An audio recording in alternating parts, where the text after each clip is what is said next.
What's up? What's up? How is everybody doing? Welcome to RossonARI TV. We're going to be talking about the game that just happened right now between Milan and Monza, Trofeo Berlusconi. Milan with 3-win, emphatic win, but a lot to talk about. A lot of topics, a lot of subtopics, good things, bad things, and some things really bad, really bad. So we have to talk about what we saw today. So first of all, let's start with Fonseca. He is pretty much deploying the same formation as Pioli, using a midfielder as a cam. Essentially, it looks like Fonseca will play Benacer. My guess right now is that Fonseca will play Benacer, Reinders, and Loftus-Cheek and Pulisic on the right, exactly how Pioli played, because he knows that you need the work rate. You cannot play with Leao, Pulisic, and Chukwueze because they will not give you the work rate, especially against teams that are closer to your level and they're competing against you. So you definitely need to adjust there, and we saw it tonight that again, off the ball Milan is the same. There is nothing has changed. Off the ball, Milan is still the same team that just allows their opposition to come forward and eventually create goals. They don't have that feeling of being a wall where no one can go through, where it's just difficult to get through. But instead, you can see it. You saw it today, even in second half, when Monza didn't have the same team as their first team. They brought in their second team. Milan instead brought in a lot of their first team. Even then, when Monza found the right rhythm to come forward, they came forward easily. And these are things that lead you to think that it's going to be exactly the same as last year. Milan is going to have the same problems as last year. The thing that might change it is the market. So we got to see if we can get Fofana, a player like that, maybe can shuffle things, because you need electricity off the ball. Off the ball, there is no electricity, and that's the major takeaway from me today. Antonio, what's up? What are you doing?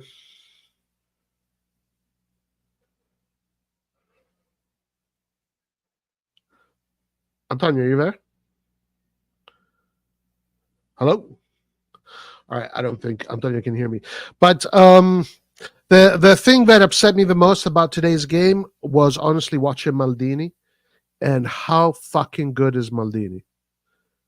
How good is that player? He took on that whole midfield in the first half like they didn't exist, and we gave this guy away for free. Like what are we doing?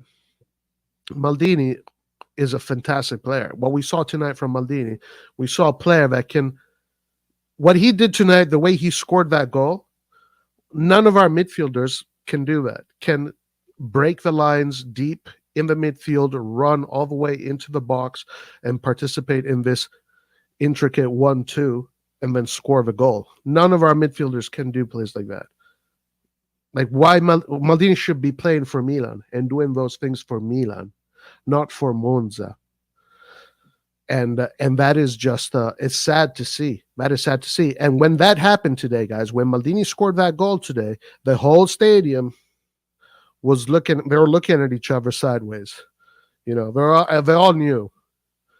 Like, this is bad management, mismanagement of players, mismanagement of resources.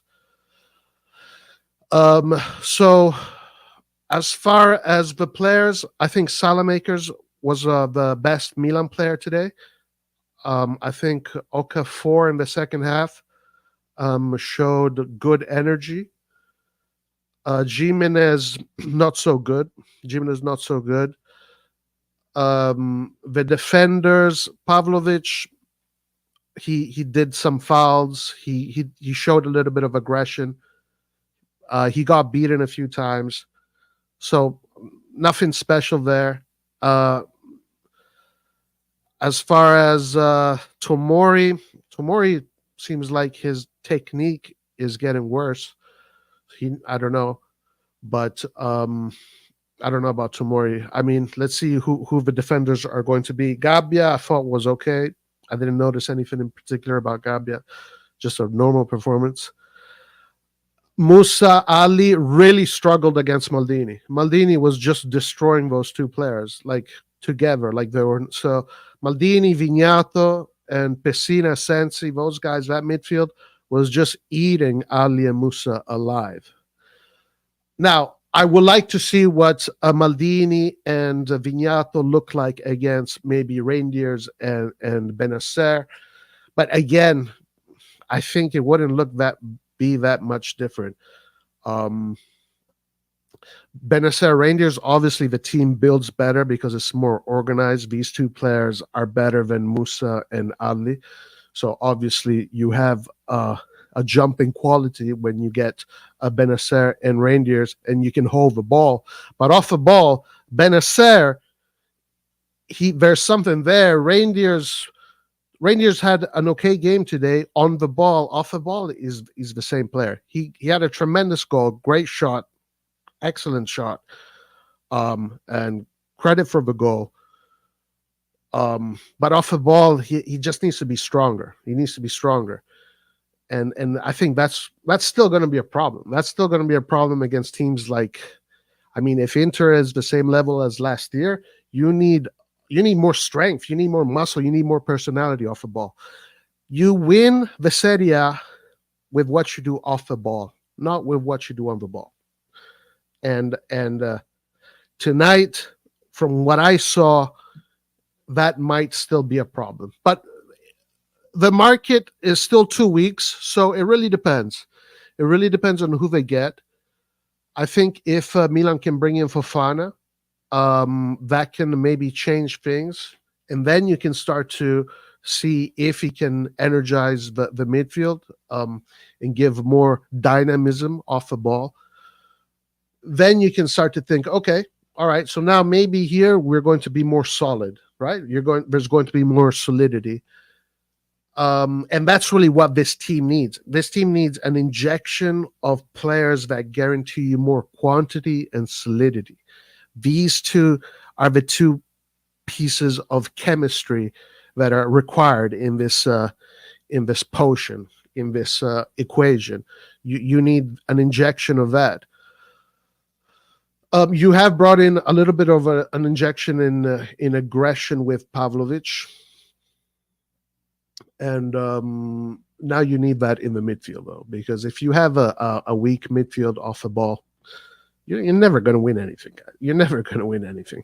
You can compete and you can have fun, but you need to have that grit, that personality, that desire to fight for every ball, that desire to just energize your team. And those players, we had two players like that, Kessi and Tonali, which were doing it at world-class level at that time. So we need at least one player, or preferably two players like that in the midfield that can bring that kind of energy. And then you can start to think, okay, well, we'll see what the competition looks like.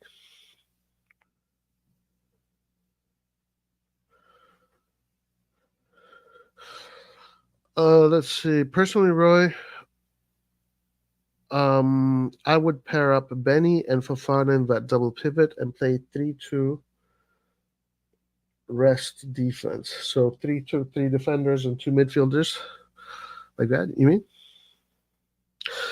I have not seen Fofana play too much, so I'm going to reserve judgment as far as Fofana. From the highlights I've seen, he does look like the kind of player that has those qualities, that off the ball he brings electricity to the game. He does seem like he has those qualities. But those are just highlights. We got to see what it looks like when he is when he plays. I don't really give a shit about watching Monaco games. So if Fofana comes, we're going to find out if he's that player. I hope he is. I really do. Um, as far as Morata goes, Morata is, he's a smart player. He's intelligent. His movements are intelligent. Physically, he looks he looks like he needs to put on a little bit more muscle. To be honest with you, um, but Morata is a good resource for sure. It's a good resource to have. Let's see who else they have up top. Who they will bring up top?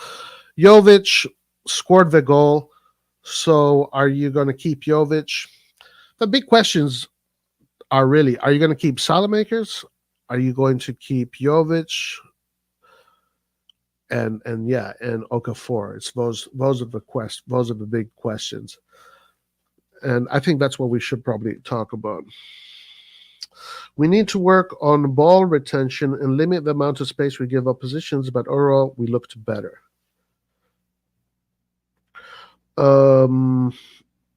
We should get Chiesa at any cost. Any update on this topic? Yes, I totally agree.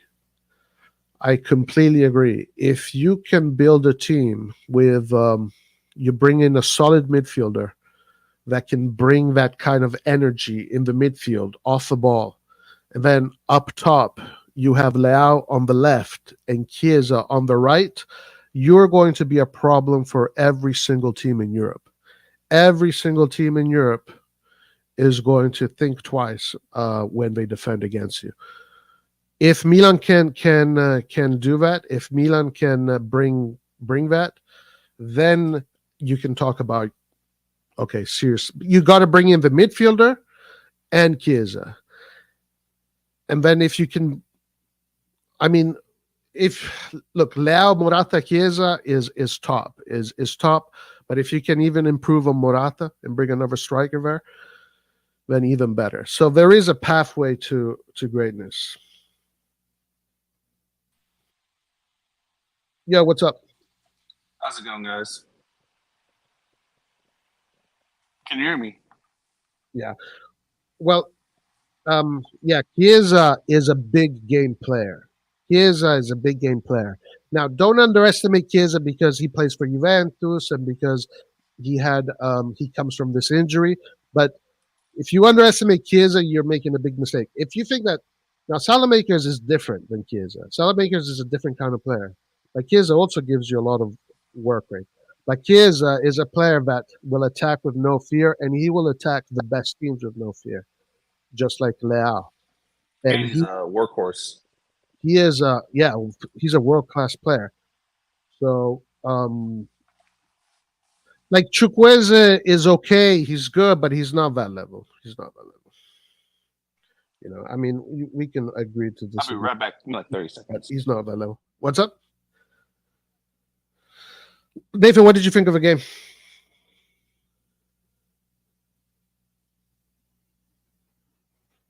Yo, Nathan.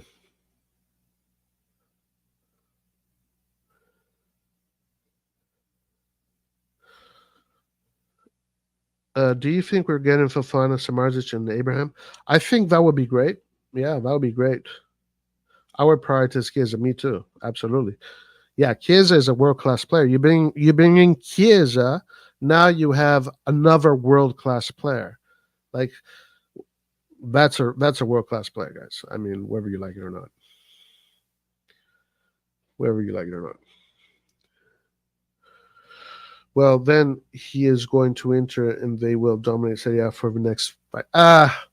We're going. I will see because I think there is an opportunity. There is a pathway.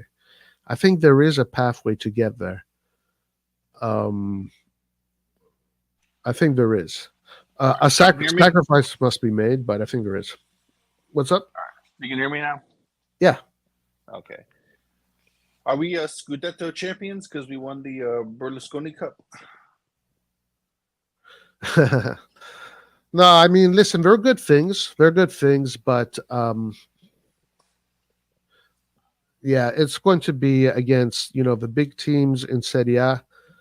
Are we really that level? That we're just going to run them over? I don't think so.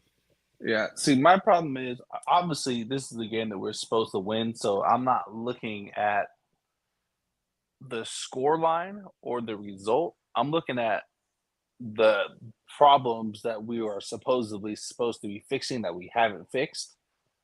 And again, our midfield is just it's awful. Like the goal they scored, I can't blame it on the back line at all because the midfield was just destroyed. And Yeah, that's just a big problem. Like there's no other way around it. That's a big problem. yeah, for sure. Yeah, yeah. There's no doubt about that. And against teams that have the same resources as you do, it's a completely different story. Against Monza, you can get away with it, right? Right. Like it was pretty clear that you know Milan had more players to bring in, so Milan was going to win the game. But it's not going to be like that against Atalanta. It's not going to be like that against Roma. It's not going to be like that against Juve. It's not going to be like that against Inter, and it's not going to be like that against Monza either during the season because you can't make all those changes. So Right.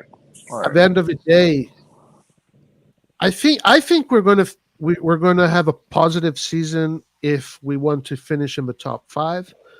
I think so. Um, can I honestly now just hype the team and glaze and blah blah blah and say that we have made a significant step forward? No, that would be a lie. That would 100% be a lie.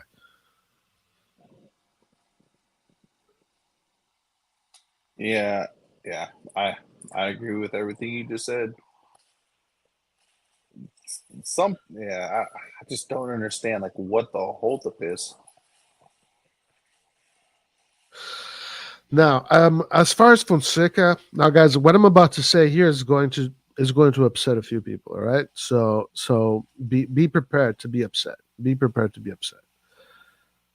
And I say this with all objectivity, guys. And I'm not saying this.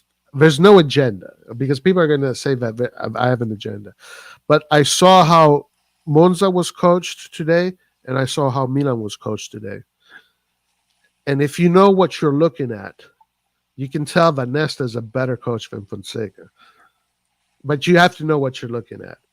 If Nesta probably had Milan tonight, Milan could have probably won this game 4-5-0 and barely conceded any shots. That's what it feels like. So I think that when it comes to Fonseca, it's really going to be about the players. He's going to need his best players available all the time, and they have to show up. It's really going to be about the players because his style of football is very simple. It's just a 4-2-3-1 that becomes a 3-2-5-1 essentially. And then it's very simple. It's very easy to read. So what you need there is exceptional players that are just going to take over and dictate the game. And hopefully he gets that. Hopefully he gets that.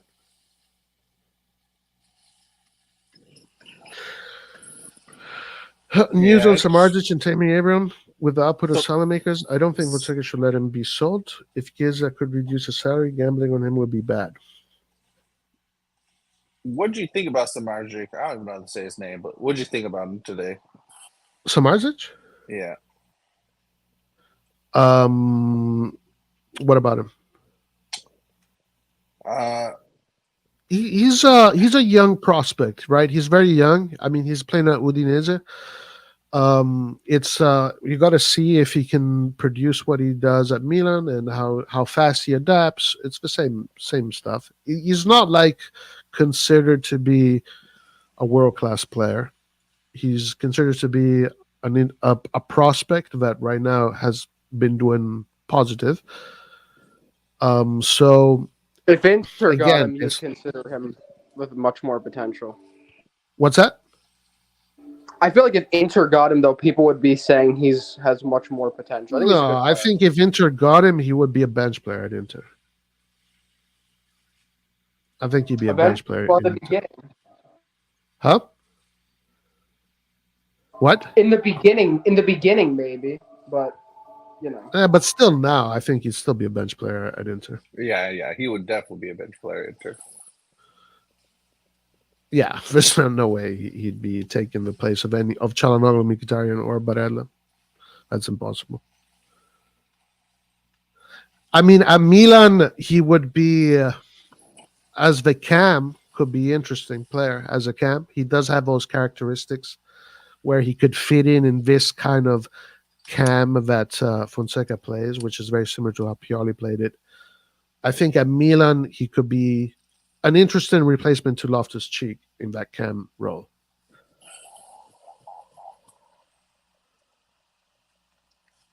Is he someone that is going to move a needle? I don't think so, but he would provide depth. I think maybe depth-wise, you move the needle depth-wise. Yeah, I agree. I'm glad we got to see Liberali and Zaroli, even though it was weird that he didn't just change the formation and use Zaroli as in the midfield. But yeah, I think that was one of the few things I didn't like from Fonseca is like, bro, like if you're gonna do things like that with the youth players, then you're never gonna know how good they can actually be. Yeah. So like, the just issue, change the formation. Just go to a 3-man defense, yeah, and you'll just be done with it. Don't you put him in right back, he and he's hasn't gonna look tried like that. garbage. I bet he hasn't even tried it. I mean, it's so stupid. Like you know that these players are not going to be able to perform, especially at right back. That's a drastically different, No, but okay. position. I mean, in all fairness, it's because they didn't have any players left for that position, and he was the only one. So that's why he put him there, because they didn't have any players left. But yeah, of course, Zaroli is not going to show his qualities in that position. That's unfair. Yeah, no doubt. I did think You know that. what? Yeah. Who wins in an arm wrestling match, me or you? Me for sure. Put your money where your mouth is. Yeah, because I understand I'm wrestling better. Antonio, I don't think he. Arm wrestling is chess, dude. It's like there's a lot of things to arm wrestling. I've been studying the technique, and I practice. Nice, good. All right. So, listen, Antonio, you're very excited. So, give us your take. Come on, go ahead. So I give you my take, but I'm actually lifting right now. So after I give you my take, I'll give me like 10 more minutes, and I'll be back.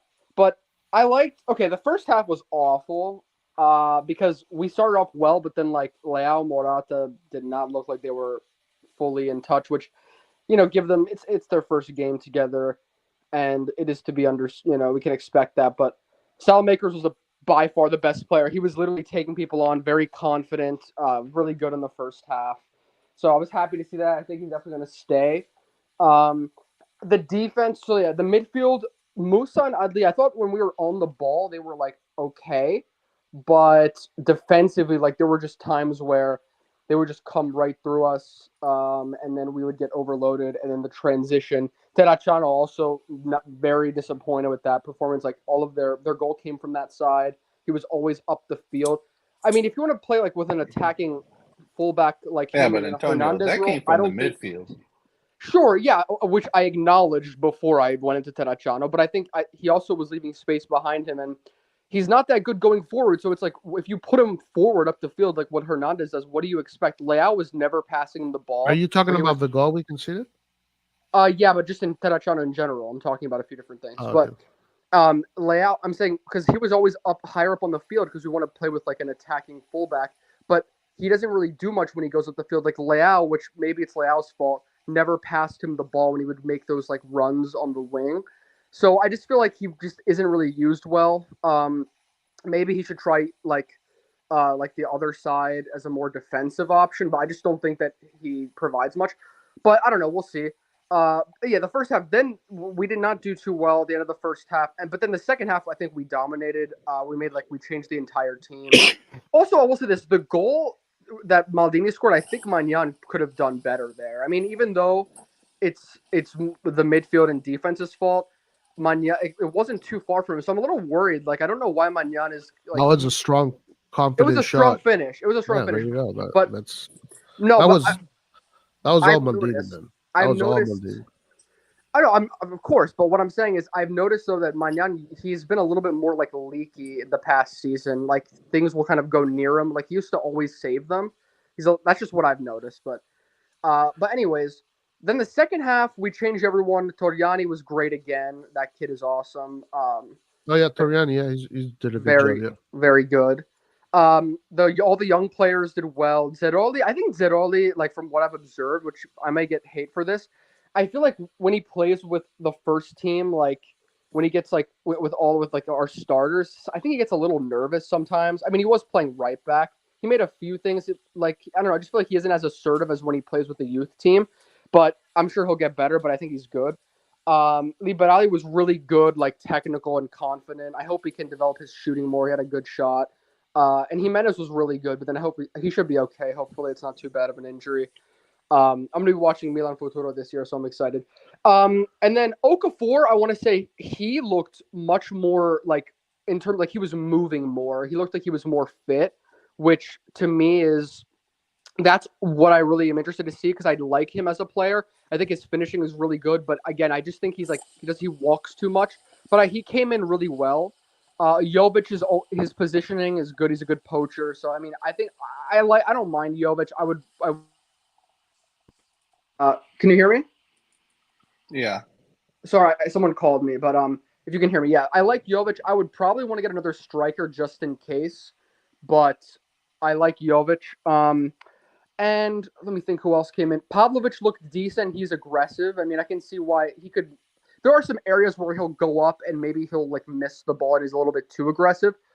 But I think he did a solid job and the defense was much better in the second half. Benacer did really well. And last thing I'll say is Reinders. I've always been a Reinders fan. On the ball, I think he's really, really good. And I hope he can improve his finishing more because we need more of that. I think he has the ability. It's like sometimes he's just, I don't know, when he gets the ball at the edge of the box, he kind of scuffs his shot sometimes. But I think he can be a lot more consistent from there. And he's on the ball, like he's very important for building out from the back. I hope Fonseca uses him more than Pioli used him last year in terms of like going into space and going forward. But yeah, like second half was much better. I just don't want to see Loftus-Cheek playing at number 10. I don't want to see the first half was just Pioli ball essentially. Like I want to see put someone like Liberali or Pulisic at least, someone who's a bit more creative, and then get a defensive midfielder and put him with Reinders and do some. If you want to play like that, I think we need to refine the midfield more. And I guess I'll say this about Morata. Like again, of course, we're disappointed in how he played. It looked like he was kind of forcing it a little bit, but that was his first time playing with the whole team, so it is what it is. I don't know. Like, he is a different player than the way Giroud was playing. So I am a bit worried that he's not going to be able to like be as physically imposing. He was always going to the wing in the build-up, which Giroud would always come back into the middle.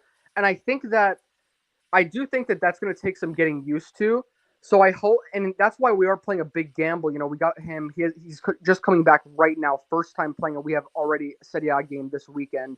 So I hope that, at the end of the day, we have to score goals. I hope that we can find ways to score goals early on, and I hope that we get another striker just in case, because I like Jovic as a poacher, but we need someone that is a bit more well-rounded, just in case the Morata, I don't know, for some reason doesn't work out.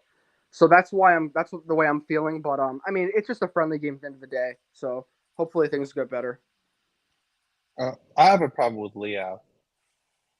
This guy is just. When are we gonna get like an improved Leo? Like when are we Leao gonna get a needs Leo a tough that's coach. He needs a tough coach. This guy has all the ability to challenge Vinicius and Mbappe Yeah, for the best player, 100%. and he just does not take it seriously. Nope. Like, there's no other way to like explain it. He just doesn't take it seriously at all. He needs a tough coach, someone that can push him and can give him pressure, but can also, you have to know how to do it. You just have to know how to do it. And, Maldini was doing that for him. Maldini was the guy that was, but Maldini is like one of the best at being able to transmit those kind of. Maldini is like he is world class at transmitting those kind of values to the players. Um, but you don't have Maldini, so what you needed was maybe someone like Conte, who has that strong personality, who can really turn players into horses and just play with that determination and that anger.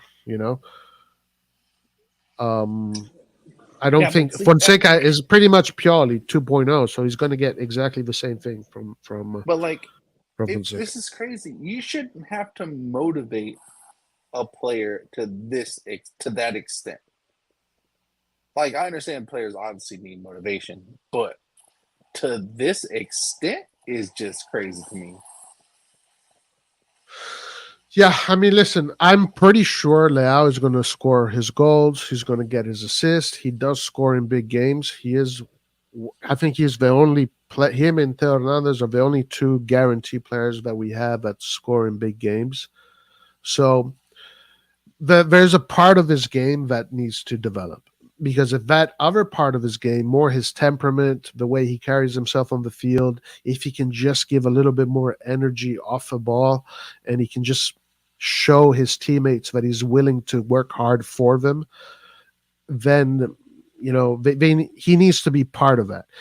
If he can find a way to do that, I think then he really starts to become an important player. Like, then he can really elevate the team. Man, I don't know, man. Like, it's just the same talk over and over and over again with that guy. Yeah. But listen, I mean, you agree with me. He's going to score goals. He's going to score. He's going to get assists. He's going to have his plays. He's going to get his usual numbers, which is, between 25 and 30 goal contributions a season. That's what he's doing. That's what he has been doing. So the thing about him again is that he does it in the big games. He usually scores in the big games, and the big games are the games that win you trophies. Scoring against Monza and these other teams, well, that's not, that's just stat padding. But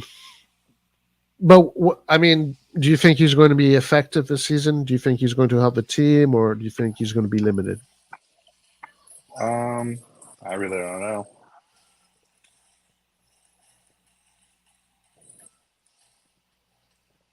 I really couldn't tell you. So Fadinho says, let's see how Fonseca can transform Leao. Yeah, we'll see. We will see.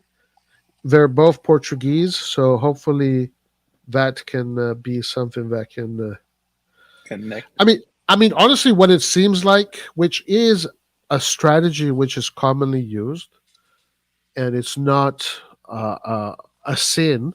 Like, there are some players. There's maybe one player, an offensive player, and you tell him, "Listen, don't waste any energy off the ball. Don't waste any energy off the ball. Use all your energy on the ball."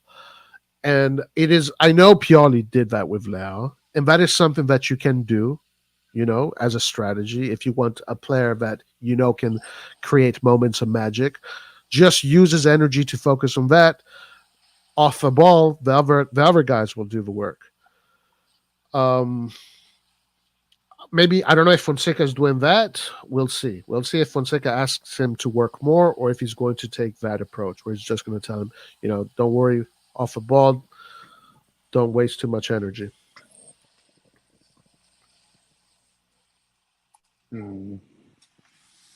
Well, I mean, hopefully, like it kind of like just snaps into place for him. But it's just so frustrating because we all know like he should be a monster at this point, a consistent monster. Yeah, but I'm telling you, if you get Chiesa and Leao, I'm telling you, defenses are going to shit their pants. They're going to shit their pants. Because you're going to have to worry a lot about what happens on the left and a lot about what happens to the right. Both these players will attack to hurt you. Like these are top level players. There's a lot of people are underestimating Chiesa because we know why people underestimate Chiesa. It's not. I'm not even going to engage in that. But if you can get two top players like that, then Leao can really transform into a top guy because he's going to. Yeah, very. Yeah, that's what you need. You need top players like Neymar, Suarez, Messi, right? You got Messi on the right, Neymar on the left, and you have Magic and Suarez in the center. That's basically the concept. When you get world class players right there in that final third, that magic happens.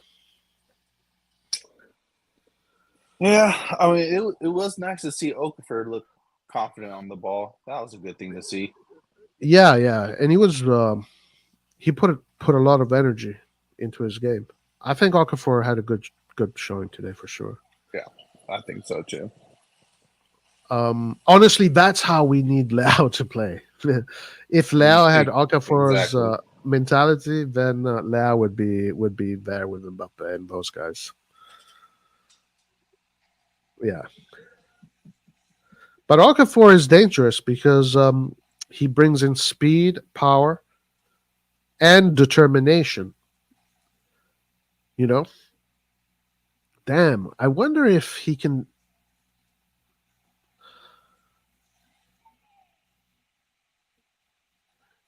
Like he could possibly give Leao problems on that left side.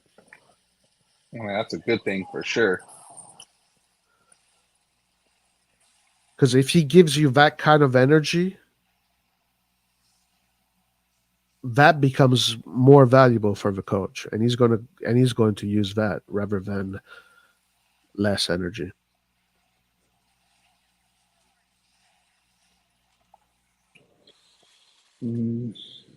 Yeah, you're right. What do you think of Liberal? He is heavy. Fazal, yeah, you're right. He is heavy. Yeah, but honestly, if you can use Leao, let him do his thing for 60 minutes, then bring Okafor.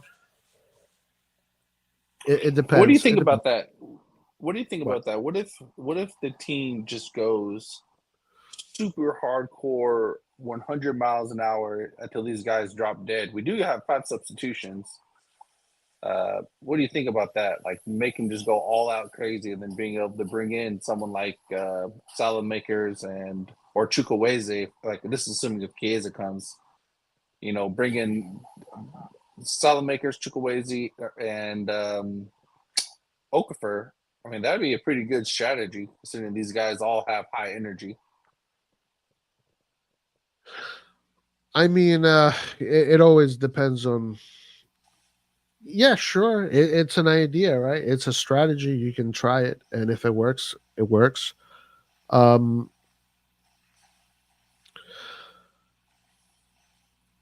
don't know. Right now, the main concern is really what happens off the ball, and that's what I think needs to be honestly really looked at. And what do you? Because on the ball, we have plenty of talent. What do you think of Leao as a super sub? He wouldn't want to do that. He would say no to that. He would rather go to Saudi Arabia than do that. Yeah, make shitloads of money. No, obviously, look, you can't have Leao as a super sub. You have to play him. You just have to play him.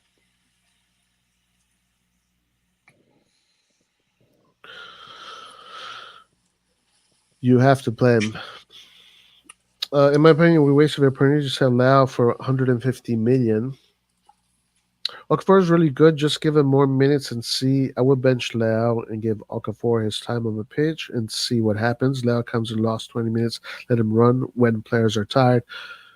If Yeah, he that's what would, I was thinking. if he, but he, I mean, yeah, okay, sure, but he needs to accept that role. Leao is the most paid player in the team. He is the in the hierarchy. He is the top guy. He's not going to accept that role. Lau needs to play every single game. Uh, that's Yeah, what his contract says. but at the same time too, you also gotta show to the team that it doesn't matter who you are or how much you get paid. You need to deserve and earn that position. And let's just say if Leo has a poor start. Hopefully he doesn't. But let's say for the sake of the argument he has a poor start and Okafor comes in flying, Yeah. on fire, hot. He has to play. Like I mean, you need a coach that has personality to do it. You need a coach. So the question is, does Fonseca have the personality to bench Leao? That's the big question. Then in that case, right. And I don't want people like Paul to come over here and be like, "Oh, Nathan said that Okafor's better, and we should just play Okafor over Liao." No, that ain't what I'm saying. I'm saying Liao needs, like, sometimes people need to be put in tough situations, and they either make it or they don't. yeah, yeah. Um, Yeah, I think that would be interesting experiment. I'm curious. I would be curious to see how Lau would react to that. It should in theory motivate him to do better. Um, Obviously, when you think about this management, yeah, I don't think Fonseca is going to do that. I think if he would do that, the there'd be a lot of controversy, especially if you don't win games. If you do that and you don't win a game, yeah, then Fonseca is right away, uh, scapegoat, target number one. I think Well, that's what I'm Fonseca, saying, but that's exactly what I'm saying. Like this, I'm not saying this needs to happen right now. I'm talking, we're 4, 5, 6 games into the season, and it's just not clicking for Leao. And Okafor yeah, comes in and he starts balling out. Let's say each game, let's say after every 2 games, Okafor gets like 1 or 2 goals, and Leao's just really struggling. Then you got to make that tough decision. I mean, I don't disagree with that. I mean, I think in teams that are run the right way, that's what you would do. Um, Yeah, I mean, let's see what Fonseca does. We'll see. Honestly, I don't disagree with the concept. I don't disagree. I think that goes for every player. I don't. I think every player should always be fighting for their spot. Nobody should be comfortable. I think players always should be on their heels. Fighting for that spot. Right. Sometimes Right. when you become so comfortable, then you get too comfortable, and it's in the word, it's in the mentality, it's in the nature of being too comfortable. You lose a little bit of intensity, and things, life is easy. So that's, you have to find the right balance, and they have to find the right balance for Leao to Yeah, because I know Leao definitely scores goals, but like if the overall quality of the team is like performances on the pitch are better, I mean, hey, it is what it is, man. Nothing's forever because we know Okafor is also not the most consistent person. yeah. But at this point, Milan needs to be a winning team first, and unfortunately, Leao is world class on his day, but he's not world class every day. Right. Well, the good thing about Leao is that Leo loves the spotlight. He loves the attention. He loves that side, the Hollywood aspect of it, which does mean that Leo will show up for big games, like he did against PSG, like he's done in the Champions League, like he's done in big games. He's showed up in big games against Inter, against Napoli. The games that are in these shitty stadiums in the cities that nobody knows about against these teams that nobody follows. He just doesn't have the motivation in those games. And that is a problem that Milan has always had in general. So I'm very curious to see how they deal with that. Milan usually tends to snub these smaller teams and they get too complacent. This has been a tendency that has been happening for decades. Now, last year, it didn't really happen. Last year, Milan did well against the small teams, but they just got dismantled by the bigger teams. So Right. I think that's another thing that we want to see when it comes to Fonseca, how he motivates the players when we have to go and play Verona at 12 p.m. in the afternoon. It'll be interesting. What's up, Kim? Hey, you doing, guys?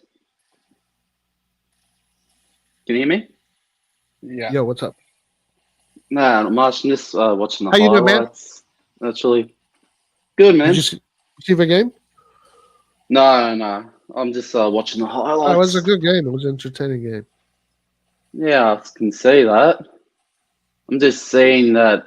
Yeah, Liao had a header, and yeah, he looked a little bit sloppy on some plays.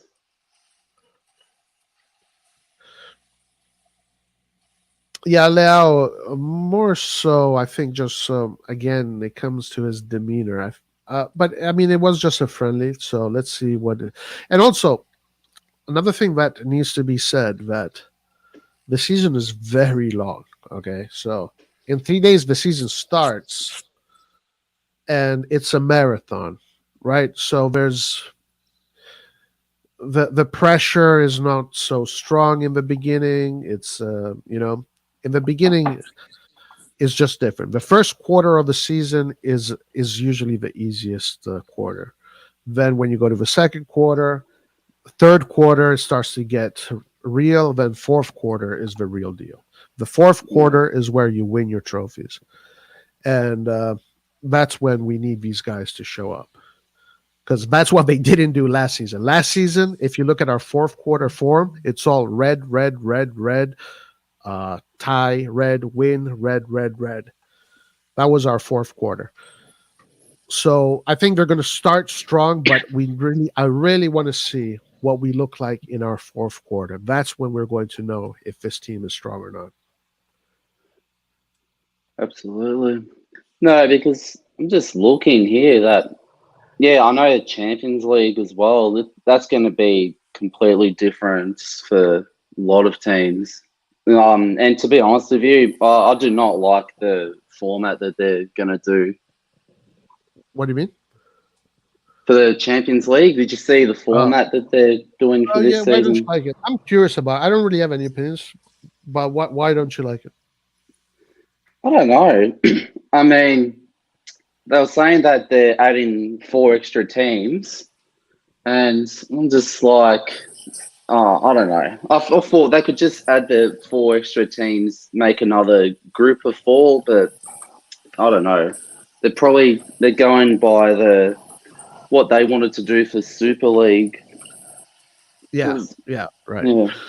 It's that super. They kind of stole the Super League format, and that is interesting. Yeah, you're right. But I just don't know how it's going to work. Like, I'm if curious we're about put it. into a group, are we going to be able? Are we playing like? Would we potentially play Inter or Bologna or whatever? I'm in the not sure. same- I'm not sure That's honestly what I about don't that. understand. I'm not sure about that, but what I know is that it's a group of 8 teams and it's a league. You're going to play each team once. Four games are going to be home and 4 games are going to be away. So that's Yeah. probably That's probably where we still need to find out. Maybe there's a pot system or some kind of system that decides which games you play home and which games you play away. So I don't know. But it's Yeah. going to be a league. So you're going to face each team once. And if you finish, I think, in the top 3 or top 4, I don't know.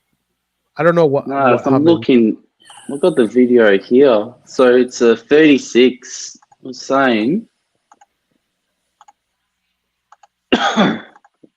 Just bear with me.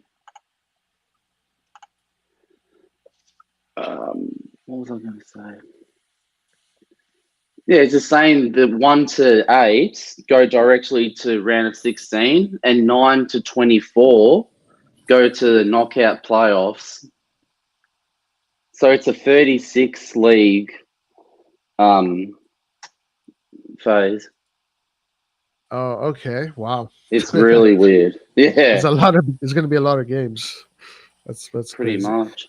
And also that yeah, there is no going into there's no going into Europa League.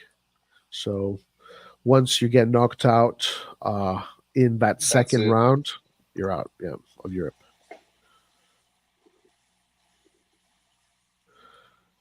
Yeah, pretty much. Interesting. It's going to be interesting. Hey, Oh no. I think it's fun. It's a fun thing. I don't mind it. And with the draw, apparently it's going to be computer generated. They're actually not going to draw from pots too. So how do the draws work? So remember how the draws used to work, where they'll go and go to each pot. They'll do it by hand. Yeah. Apparently for this Champions League, it's going to be computer generated. Computer There's going to be no Oh my draw. Yeah. Computer generated. Are you serious? You're lying. No, I'm serious. That's what they were saying. They're going to do computer generated draws. Yeah. I don't know how that's going to turn out. Oh my god! Yeah, I'm not sure. They just they don't care anymore. They just don't give a shit. So you're really gonna see Yeah. you're really gonna see some Big rigged games. activity for sure. Yeah. You're gonna see They don't some even rigged care anymore. draws for sure.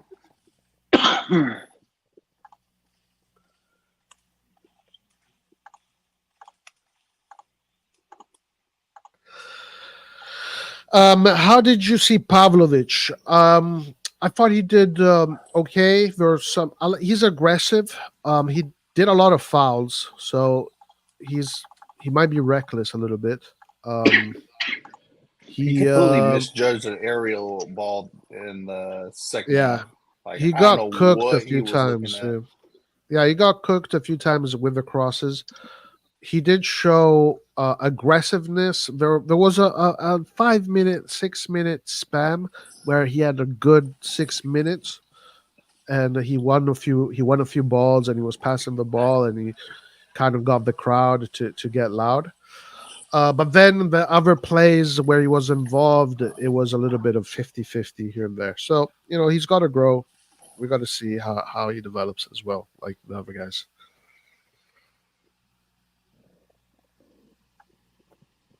What'd y'all think about Liberali's little cameo?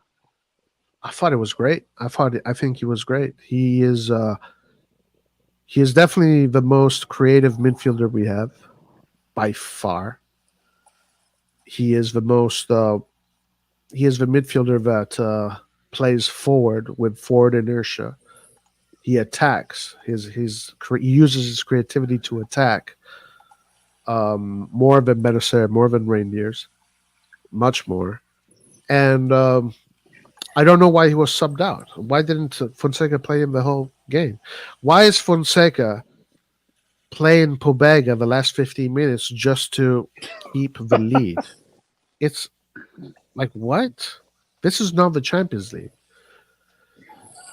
Fonseca took out Liberali. There were 15 minutes left. So Liberali played 30 minutes.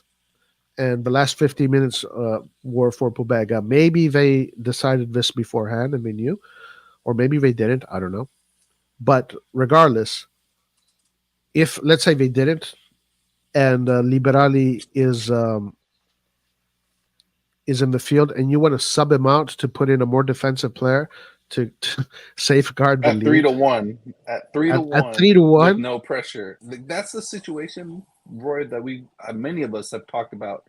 Put the youngsters in when there's no pressure on them, and he yes, subs them right. out instead. You subs them out. It's like if this is guy that's supposed to develop youngsters. What he did today actually is not good for the mentality of the kid. Right. Yeah.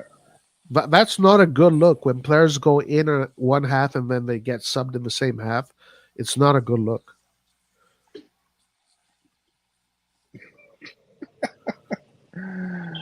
Yeah. Oh boy. Anderson, I agree. Liberali should start off as Pulisic's substitute. Yeah. Yeah. Agreed. Now there were moments where he did suffer the physicality because he got pushed off the ball a little bit, but on the ball, every time like his touches are magic. So yeah, he can start as Pulisic's substitute for sure, and then he eventually takes that spot.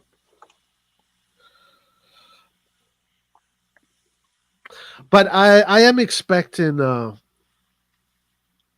I'm expecting Milan to also against Torino. Is that do you guys know if are we playing at the San Siro or are we playing in Torino? San Siro. The San Siro, yeah. Torino can be a tough customer, but first game, there's not much pressure. I think Milan right now has had a good preseason. They've won over games. I think they're going to be able to win comfortably at the San Siro. I think. Then I don't know. We'll see. I don't know what Torino looks like. I've not seen them. They might be really good and surprise us. I wouldn't be surprised if that happens. Have you guys? What do you guys know about Torino? Do you guys know if Torino made any moves, or what do you guys think? They got Shea Adams, he's an English player. They have a new coach. I don't know. Is Juric somewhere else in Italy? I don't know where he is. I think he's got no job at the moment. Oh wow. Yeah, so they have. I was saying, I think he should go for the Croatia national team job. I think he'll do good there.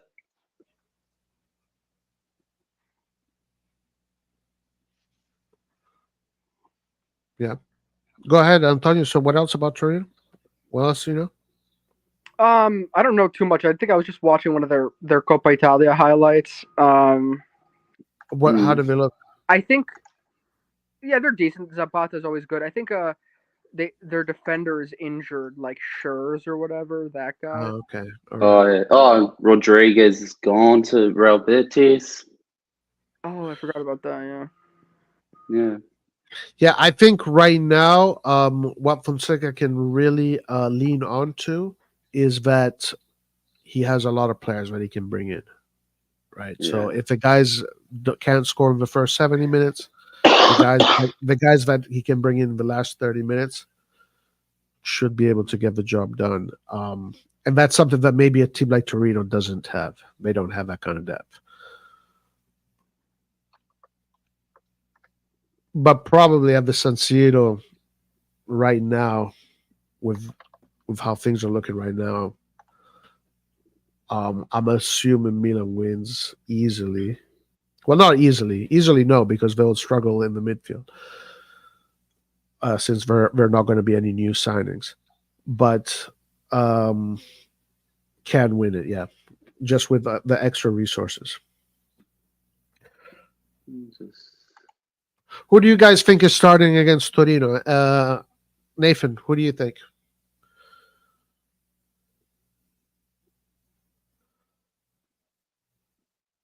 I think Nathan's gone.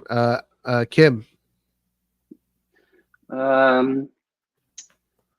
Probably be the usual players, I'd say.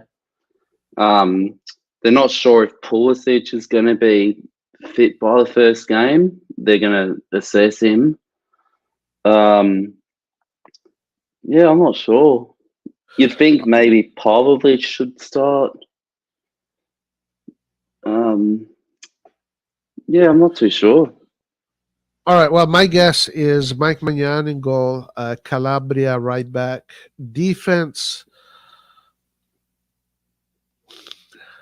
I don't know. Either Tomori Gabbia or Tomori Pavlovic is one of these two. Either Tomori Gabbia And or Tomori Pavlovic.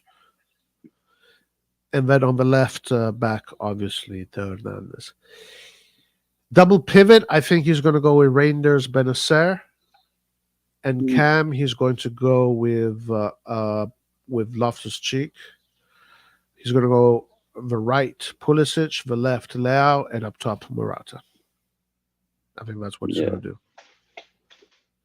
didn't Morata pick up a knock in this game? I've heard. No, I don't think so. No, he just got something. Maybe he did. I didn't notice it. Yeah. Pulisic right. Yeah. I don't think Fonseca is going to play Leao, Pulisic, Chukwueze, and Morata all at the same time. I mean, if I wonder, maybe he will, and let's see how that goes. But I don't think he will because, again, these players, yes, they're very good on the ball and they can do some good things on the ball, but it's really off the ball that you need to take care of. And off the ball, these four players don't give you work rate. Pulisic's work rate off the ball is okay, but it's not great. Leao has no work rate off the ball. Chukwueze's work rate, probably out of the three, the better one. Chukwueze does come back, but he's not. You don't see him make many interceptions. You don't see him win many balls. You see him get the work rate. And Morata is the same. So you can't have four players that don't work hard. Like, you're gonna just get overrun by any team. Mm-hmm. Did you hear the comments Morata made after the game? What did he say? So Canale Cinque interviewed him. They said, "It was your first game in a red and black shirt." He replied back, "It was really nice. I thank all the people who came in the heat. I did 2 training sessions with Milan, but I'm happy with my first 30 minutes. I think I'll be much better at the start of the season." Then they said, "Today you played with a lot of determination." He then said, "We have to get it into our heads to work well in attack. I watched the friendly matches in America. The quality is unquestionable." And then finally, they asked him, "Do you think you can fight to win the Scudetto?" And then he responded, "Of course, you don't need ingredients or the formula. This shirt imposes it on you. No one wants to face Milan. You have to work harder every day." Hey, I think anything in an Australian accent sounds like 10 times cooler. So, Cheers. but listen, if I ever go to Australia, you gotta show me the baddies. They're done. Sorted. Yeah, that was what he said after the game. Yeah, I mean, that's what I expect, that he's gonna. I mean, like, yeah, you need time to figure out the rhythm, how the other guys play. Yeah, he didn't say anything and then wrong. Saying that no one wants to face us. Yeah, I mean, that is a little bit exaggerated, but if you are Milan, yeah, your duty is always to think about winning this with it, of course. Yeah. Roy, you had asked that question, but I was busy doing something.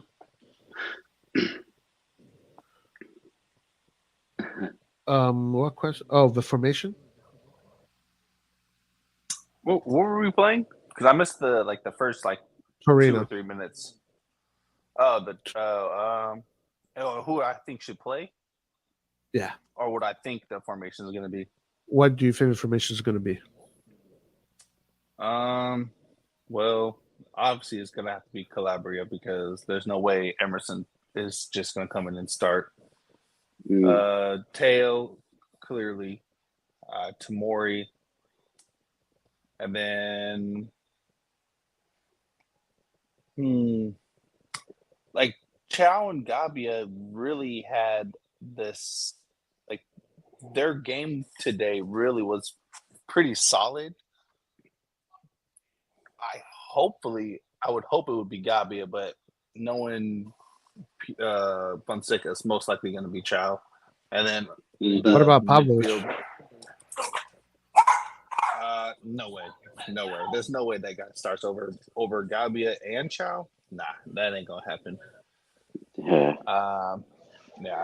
He's too new as well. So nah, I don't think so. The first game of the season, you really need a win.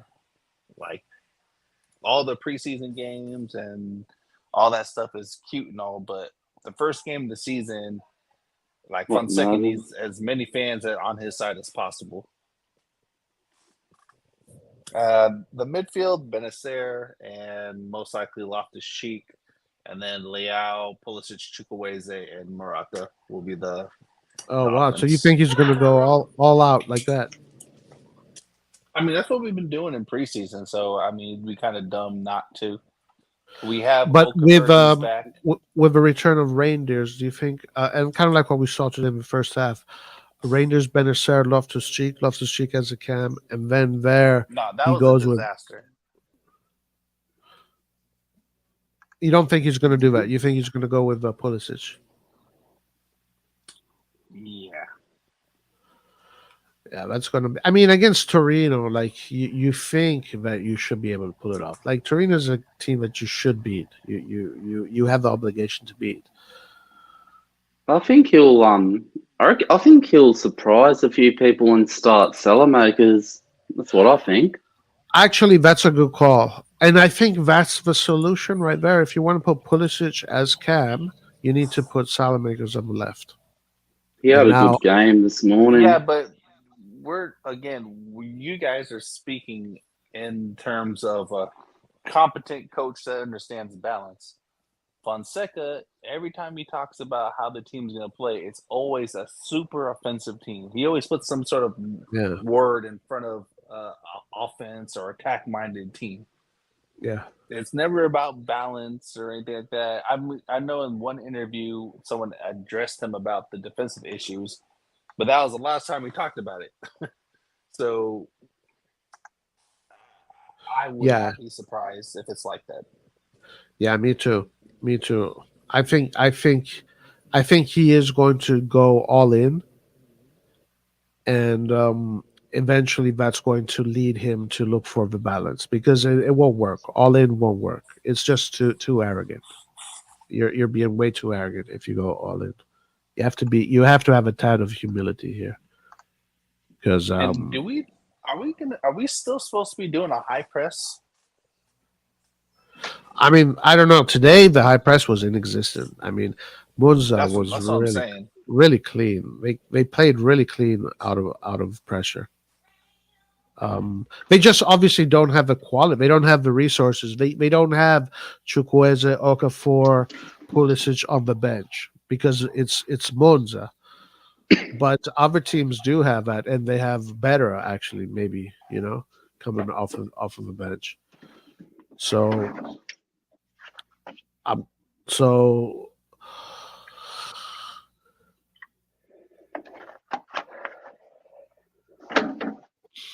yeah, let's see, man. Let's see. I'm curious.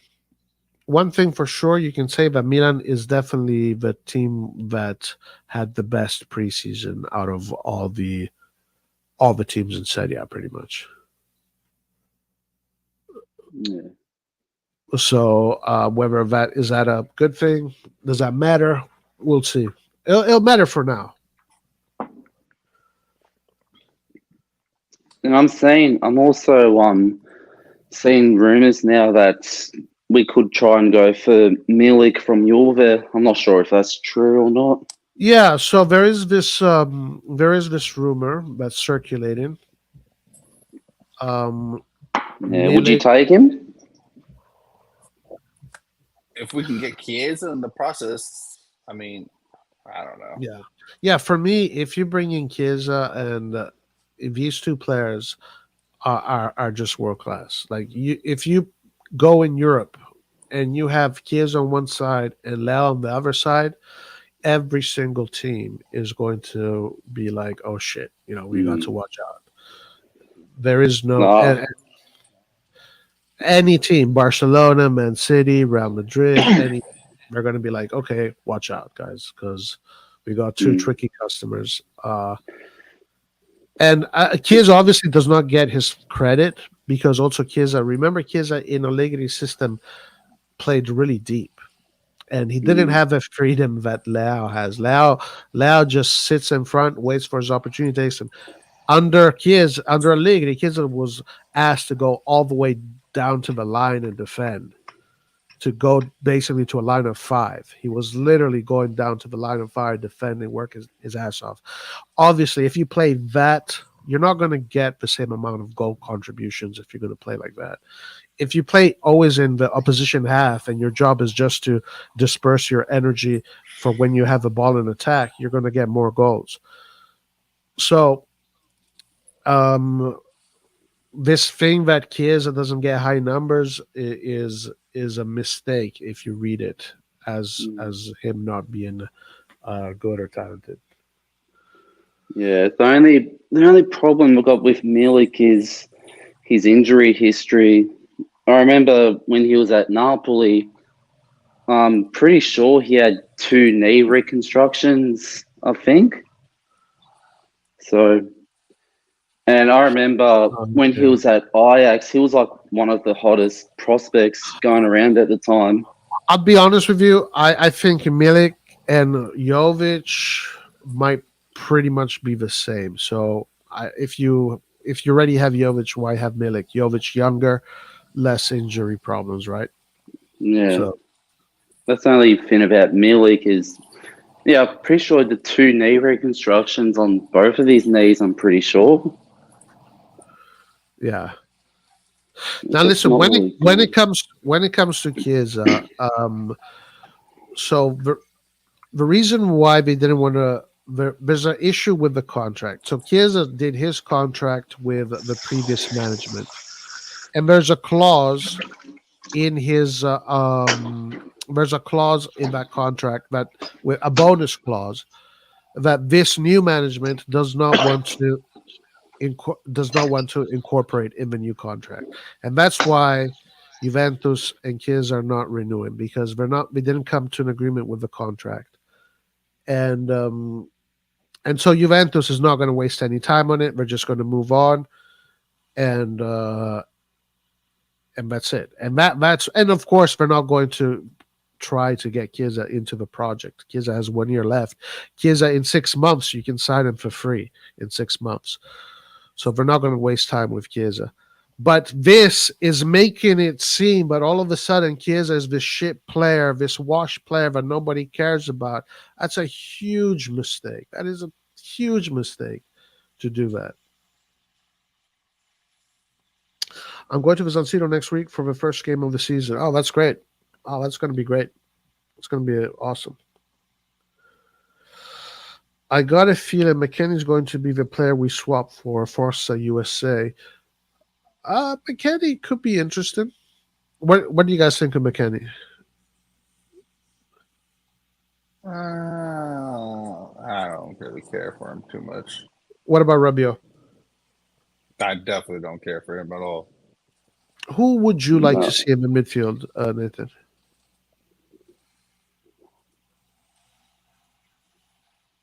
I really don't know, to be honest. I'm just not enthusiastic about any of the players that were even like zero enthusiasm. Yeah. What do you think of Fofana? What is your opinion on Fofana? I mean, I think we all know that he's not a DM. At least I would hope we all know this. He's not a DM. So, I mean, but have you seen him play? Like, have you seen him play? No, not really. Okay. I just know he's not a DM. Yeah, Not a true he is like a box to box, but part of his game is to be quite aggressive off the ball. Like that's what it looks like in the highlights. But I don't know because sometimes highlights can be very deceiving. It just looks Right. like that he is a player similar to what would you say, Loftus Cheek, maybe like that kind of player, a Loftus box to Cheek box. really isn't that. He isn't really aggressive off the No, ball no, like no, no. I'm that. not talking about. I'm not talking about aggressiveness. I'm talking about how he covers the field. Like he goes Um, forward. He goes forward. He participates in the possession. He is technical. He likes to play offensive plays as well, but he's a player that off the ball works hard. He's like a Salamakers. Off the ball, he works hard. Um, and he doesn't, and he's not scared to get into a dirty tackle. He's not scared to finish the game with his shirt covered in mud. He's not scared to do that. At least that's what it looks like. mm, I mean, if that's the case, that's a good thing. I mean, you can't sit here and say that's a bad thing, but Defense, yeah. Yeah, from what uh, I saw, he seems to be a quantity player with a good, decent amount of quality. Let's put it that way. A quantity player with a good, decent amount of quality. So, yeah, but someone is leaving. So let's see who's leaving. Is it Ali? Is it Benacer? Is it Pobega? Probably Pobega, no, because of the list. Well, who's it going to be? um, I mean, Maybe Musa on loan. That's what I would do. I'd send Musa on loan, actually. If you can get Musa on loan to play, because someone is just not going to be playing. So Musa, being very young, you send him out on loan to a team in the Serie A that is trying to, stay out of relegation and fight for the mid-table spots. Like I see him like a Monza, like a Musa and a Monza. I think that would probably yeah, that be good makes for him. sense. And I would have, if Sassuolo was still here, I would have said Sassuolo. But Yeah, yeah, like a Sassuolo, exactly. Like a good experience like that, and then he comes back, and he will have much more, mileage under his legs and experience. yeah, I agree. I agree with that. With that idea. Yeah, because I mean, I assume once Fofana comes in, and if I also want to bring some Marcic, you're gonna have some guys that are never going to see the pitch. They're never going to see it. So you know, I wonder what these guys think because that's essentially what happened with Kalulu, and that's also what they kind of implied in the conference, in the press conference when we spoke about Kalulu. It's like, yeah, Kalulu needed to figure out what's best for his career because of how he fits into this team right now under Fonseca. Kalulu had a choice. Am I going to be the fifth defender here, or am I going to be the second defender at Juventus, or fighting for the first defender, being the first defender at Juventus? Yeah, because who does Juventus have that can really like say that they're definitively better than Kalulu in the right center back or right back position? Sorry, say again? Like who in Juventus can be considered better than Kalulu? As a right back, Yeah, I don't think they're going to use him as right back.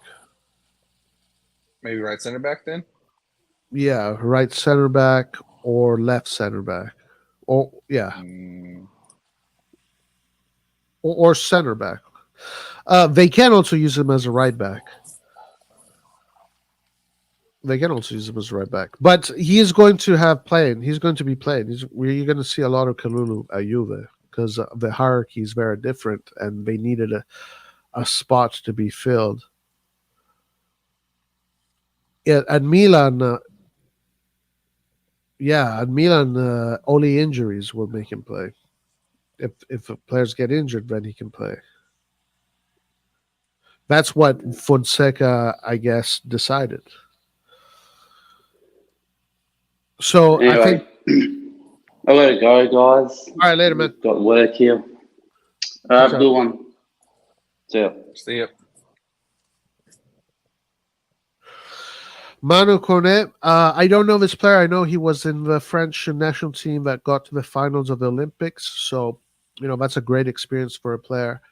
I hear he's more defensive than he's more of a defensive player than a more like, let's say Fofana is a little bit more rounded from what I hear, while Manu Kone is more quantity. Um, but yeah, I've heard good things about him as well. Will you be Yeah, see, watching? the more defensive person, the better, to be honest. Like, we simply do not need another box to box. Yeah, I agree. I agree with that. You know, I agree.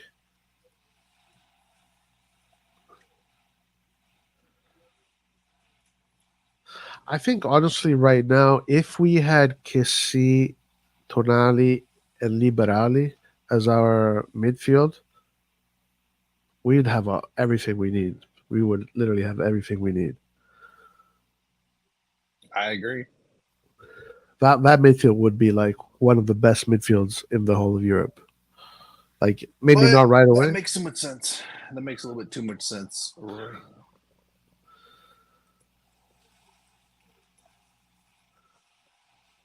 Yeah, Kessi, Tonali, Liberali.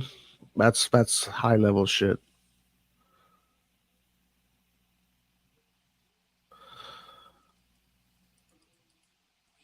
And a You can motivator dream. like Maldini. Khalil Kalulu deal is horrible.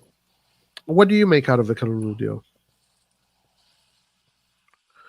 Yeah, I mean, to me, he never Kalulu hasn't improved. And I understand the whole not wanting to give players to your direct rivals, but I mean, Kalulu was here for 4 years, and to be honest, he did nothing. Damn. Wow. Really? He did. He didn't do anything. No, no, no, Everyone, no, no flowers for everyone. Kalulu.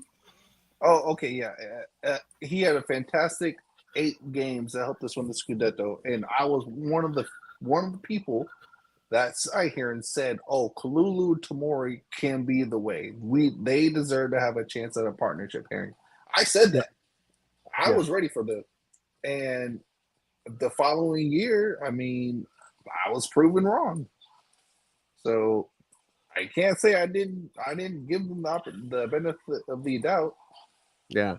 Well, listen, one thing for sure, when we saw Kalulu and Tomori protected by Kessi and Tonali, they were perfect.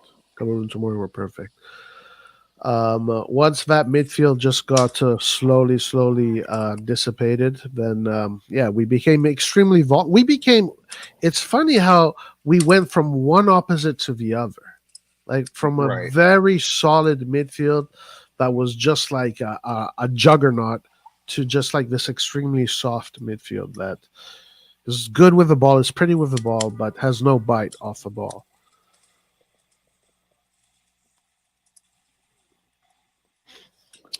Yeah. Kone is very technical Yeah. too. Do you know this player, Kone?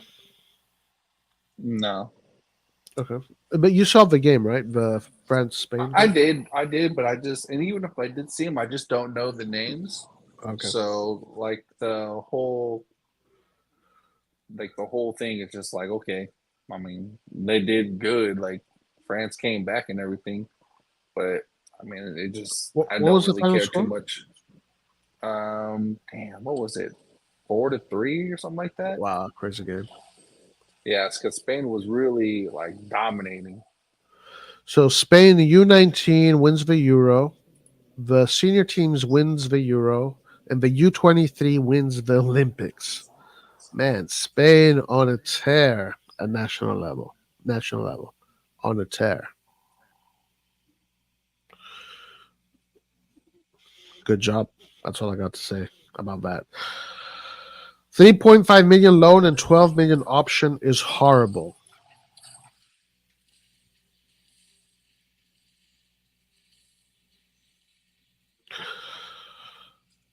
Um,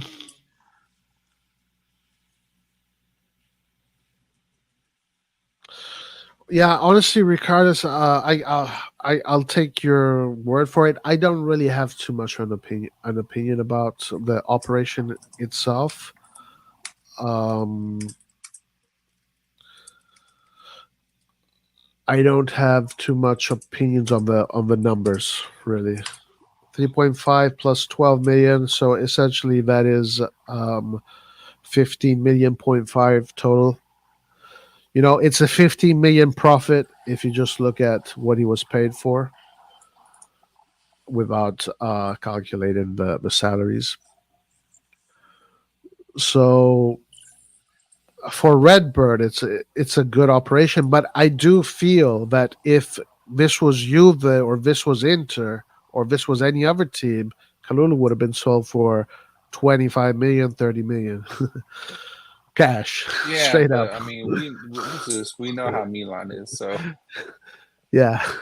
So I mean, look at Sule. What did he got sold for? What 30 something million or whatever? Kalulu won a Scudetto as a key player. I mean, guys, look at Maldini today. How good is Maldini? Maldini is developing into not a phenomenal player, a fantastic player, and we gave him away for free. We gave him away for free, guys. We literally gave him away for free.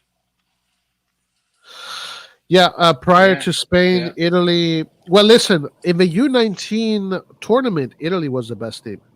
Italy was the best team. by a long ways. Yeah, yeah. So they got unlucky. They lost to Spain, but Italy was much better than Spain. They just couldn't take their chances. They just could not take their chances, and Spain took one of their chances. But Italy dominated Spain in all aspects. Um, Italy literally missed a wide open, like literally no goalkeeper in the yeah, box yeah, by yeah, like 10 yards, and yeah. the guy kick puts it wide. It was just one of those games. It was one of those moments like Berardi against North Macedonia. Like the goal is completely open, and you just Yeah, exactly. yeah. So that aspect it cost them the tournament, but if yeah, Italy was looking good. But no, you're right. U17, U19, the U20 did a great job of the World Cup. The U16, Camarda's group, his U from when he was U16, he won every single tournament he's been involved in up until the U19, and he could have won the U19 as well. But all the tournaments he did in U16, he won all of them. He won the U17. He could have won the U19. He got to the final of the Youth Cup. Liberali also part of that group. And then there's these other players from the other teams.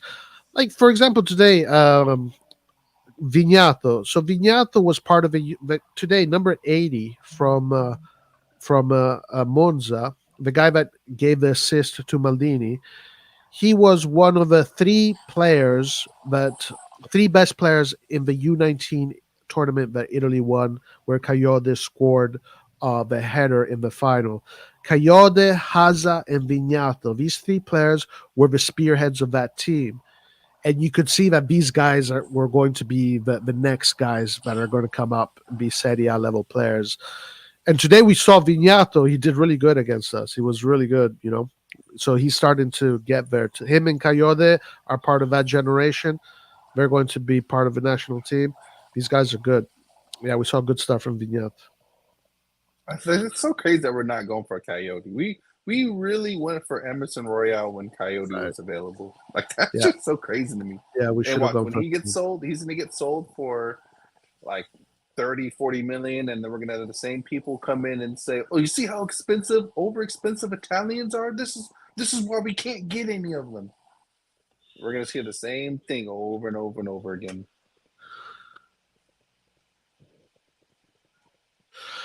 good opportunity for you to trash management because this deal sucks. Uh, yeah. Listen, I understand why it seems strange. Even Simic, how can you sell Simic for only 3 million? Right, even Simic. Ah.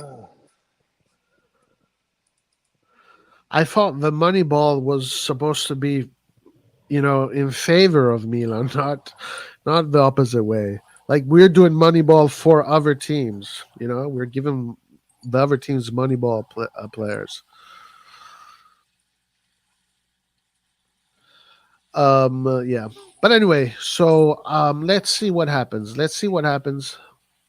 I think Fonseca has enough resources to stay up there and stay in the race there, top 4, top 5. Let's see what Inter does. I think it's going to be Inter again, but let's see if they can keep the same mentality. Maybe Inter might have what happens often in Italy. Teams get a full stomach after they win. They get a full stomach and they tend to relax a little bit. So it is a possibility that Inter might fall into that trap, and maybe Milan can take advantage of that. Other teams, but I was looking at all the rosters yesterday, guys, and I gotta say a few things. Some of the rosters are looking really good. Napoli's roster is looking really good. Uh, Juventus's roster is actually looking really good. Inter's roster is looking good. Roma's roster is looking good. Atalanta, like all of these teams have good looking rosters, and for the competition, so do we. So let's see how it goes, man. Let's see if Fonseca is smarter than his competition. The CDK deal, yeah, every single deal we did was really undervalued. Tomorrow, Atalanta versus Real is going to be fun to watch. I don't know anymore. That game was gonna be fun, but Atalanta with those injuries, man. Like, Yeah, and you said yesterday, I think you said that Zaniolo's not gonna be there. Is he hurt again? yeah. So Zaniolo, Scamacca, and someone else is not going to be there. Yeah, Dang, yeah. That's the game would have been really fun, yeah. but It would have been great to see them, Zaniolo and Scamacca against Real Madrid. Yeah, and also because those players provide good stuff. Um, uh, but let's see. Yeah, tough ask for Atalanta to even give him a chance to maybe win. Like, do they even have a chance? I don't think so. I really don't. If they had their full team, they definitely had a chance. But Yeah, now, yeah. nah. And this is going to be Mbappe's first game. They're going to have a star-studded team. Real Madrid is going to be super star-studded. Like every single player is like in Italian they call them pezzi da 90, pezzi da 90, which is I don't know, like gold level players. So Real Madrid is going to be super star-studded. And Atalanta, we'll see, because maybe that all when teams get all star-studded like that, they Yeah, tend to they kind get of yeah. complacent.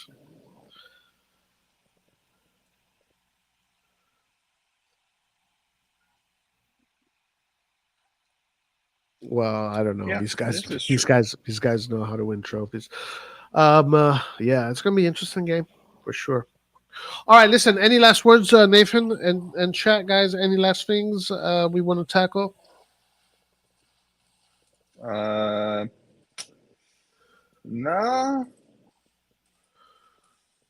not that I can think of. All right, okay. Defensive Dynamo podcast says Tottenham are targeting Coyote. It makes sense to have him play with Budoja.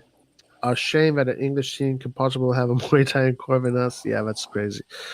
Yeah, that's an awesome duo there. Coyote on the right, Budoja on the left.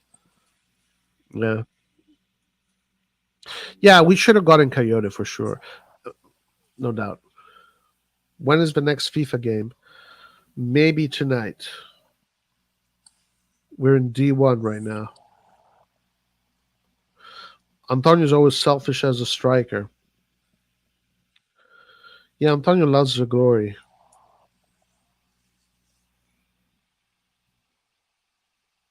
Who's more selfish, Nathan, you or Antonio? Don, it's definitely not me. I set people. I actually do interchanging passes. If you notice, Antonio only stays in the middle. I'll actually jerk Oh wide. man, dude, Antonio gets a No, lot of no. yeah, that's funny. Let's for Charo. Until next time, let's do one after Real and Atalanta game. We'll see. We'll see. We'll see. Anto's always self. Who's better teammate, Nathan, Rock, or Antonio? I think I'm the better teammate. I think. Uh, no, I get along with everybody. I get along with everyone. Nathan, Rock, and Antonio, and Peter. I think it's just True fun. strike force. I think it's just fun to talk shit to Antonio. That's all.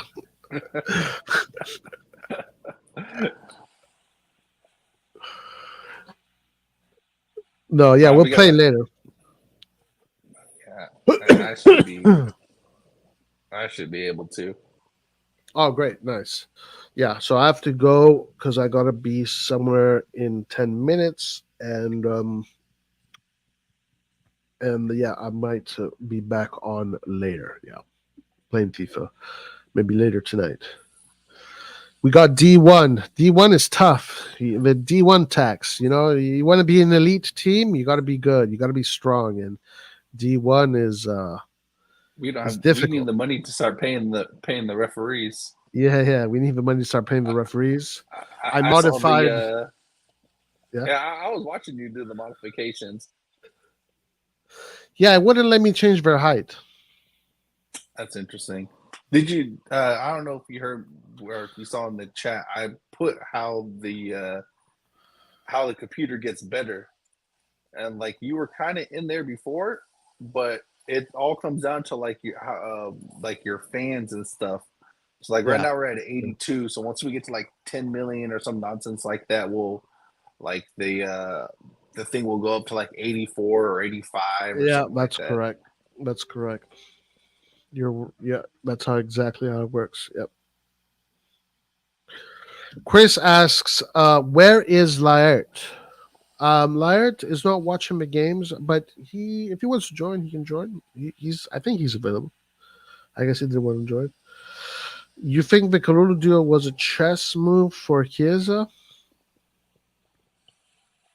No, but I mean, I didn't even think about that. No, I think for Chiesa it would have to be Salamakers. I think it's Salamakers. Salamakers is the player.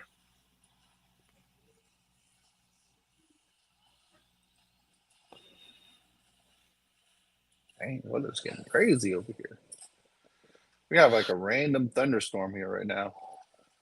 Oh, really? Damn. You want to know about Like, paying referees? Select Moggi as president. Milan would win the Scudetti in 9 Scudettis in a row.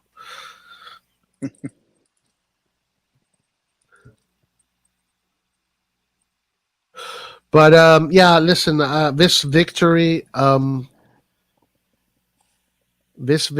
I guess, for the fan, exciting victory. For the fan that is very, I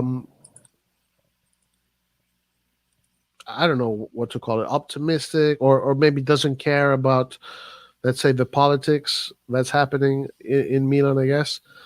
I guess it's a good victory. 3-1, win the Trofeo Berlusconi. You get to celebrate, blah blah blah. But objectively speaking,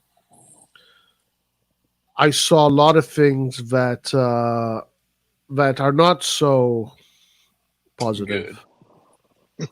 Yeah, even like the level of coaching. I think Nesta and how Monza was playing for the level that Monza is. I think Nesta seemed to be, at least in this game, a better coach. Did you notice that too, Nathan? Yeah, I did. Yeah, I think if you know what you're looking at, you can see it, and you can see Nesta. Nesta just doesn't have the same resources as Fonseca, but Nesta's the way Monza was playing was good. Was very good.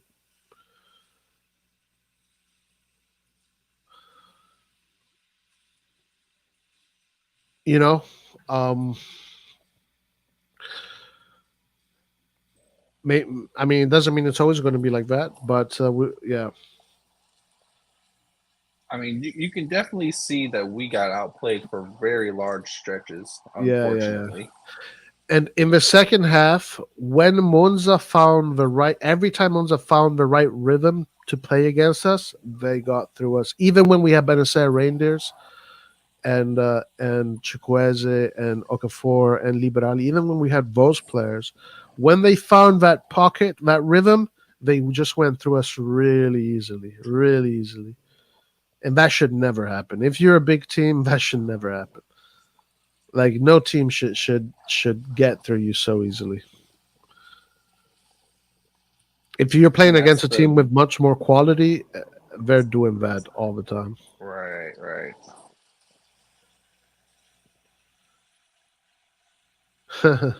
This is a good question.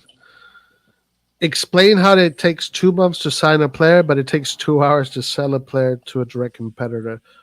Who does that? What does that say? Yeah, their strategy buying players is concerning because there was actually Chukwueze not too long ago in an interview said that in his opinion last season because he came to the Milan late, Hmm. it affected his season. But guess what? Chukwueze at this point last season was already at Milan, and he was already did the the American tour and etc. So Chukwueze had already when Milan started the season, Chukwueze had already like 3 weeks, I think, of preparation or something like that. And he said that was late. Now we're starting the season, and players just got here a few days ago, and we still need to get other players. This is a really risky move because we saw how it affects players. When you come in late to the training camp, you don't have much time to adapt. You don't have much time to prepare, to amalgamate, to be in sync, to find the to be in find the synergy. Why are they doing this? Why are they doing this kind of stuff? Yeah, I'm not entirely sure. And this is where having a coach with some backbone really matters because guys like Fonseca and Pioli, they're just going to sit there and take it. Yeah. Whatever it is what it is. A real coach is not going to allow this nonsense to happen. We know we need a DM. We know honestly, we need two strikers. The fact that we even have Jovic still is just criminal. We needed, well, they thought we needed a center back, but we had things that needed to be done. We were courting multiple players since January, and they dropped the ball in every single one of them. Yeah. Like it's not like when we were with Elliot and we didn't do anything, but at the same time we weren't really linked with actual high profile type players like Xerxes. We weren't linked with those guys. So when No. we got them late, it's like, yeah, it sucks that we got them late, but at the same time, we really weren't linked with anybody. Mm. You can't say Damn, the same thing with these guys. Xerxes would have been such a great signing. It would have been such a great signing, Xerxes. The way he can really organize uh, the offensive play, and he does exactly what Fonseca wants. He wants his striker to come and help and be a second hand help player to whatever attacking midfielder has the ball, whether it's the center, the left, or the right, or even deeper. So Xerxes was literally the best player you could have gotten. Just make the investment. It doesn't matter. Stop being proud about the money. Who cares about the financial balance sheet Scudetto? It doesn't matter. that's not what you're going to be remembered for. You're not going to be remembered for the balance sheet Scudetto. You're going to be remembered for glory. That's how this thing works. This is And sports. and it's not like they are the reasons why the balance sheet is in the green. It was in the green in when Maldini was here. Yeah. Maldini and Elliott got this team into the green. Right, right. These Maldini's the one guys that did just it. right. These guys just so happened to take over the team at the moment where we were financially healthy. Yeah, These yeah, guys dude. have not proven anything. They've proven nothing. Thank you, Nathan. Hey, listen, damn, I gotta go, but yeah, I want to end it on that note. 100%, 100%. Nailed it right on the head. All right, guys. Anyway, thank you very much for joining us today. We'll see you again. Um, hold on.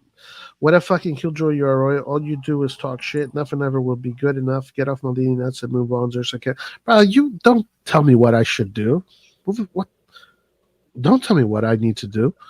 You do you. I do me. If you don't want to listen to what I got to say, don't listen. But don't tell me how to behave. Well, Orlando, how about this? Instead Come of on, dude. being a keyboard warrior, why don't you actually join the live and say what you feel like you need to say?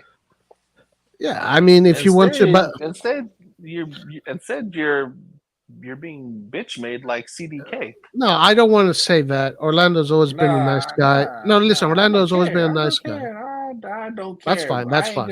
I ain't gonna be the nice guy, bro. Come on here and say what you want to say, but don't tell people what to do or how they should react. Yeah, yeah, right. And like, don't if you don't like it, don't listen, man. Don't listen. Again, when I know that we have a great team, I'll behave like we have a great team, and I think that that was taken away from us, and I do think that this management does not represent the values of AC Milan.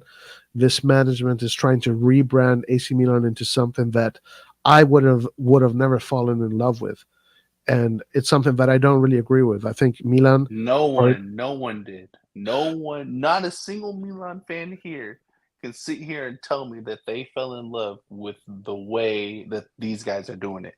No yeah, one, not a single one can tell you right. that. And I would have never fallen in love with a team that operates this way, and it's a big disrespect to the legacy that we've built, and and the way Maldini was treated. I'm not gonna get off his nuts. I'm sorry, my man, but my soul does not get sold so easy. That's just the way it is. So you don't like the way I behave, you don't like what I say, don't listen. There. That's it.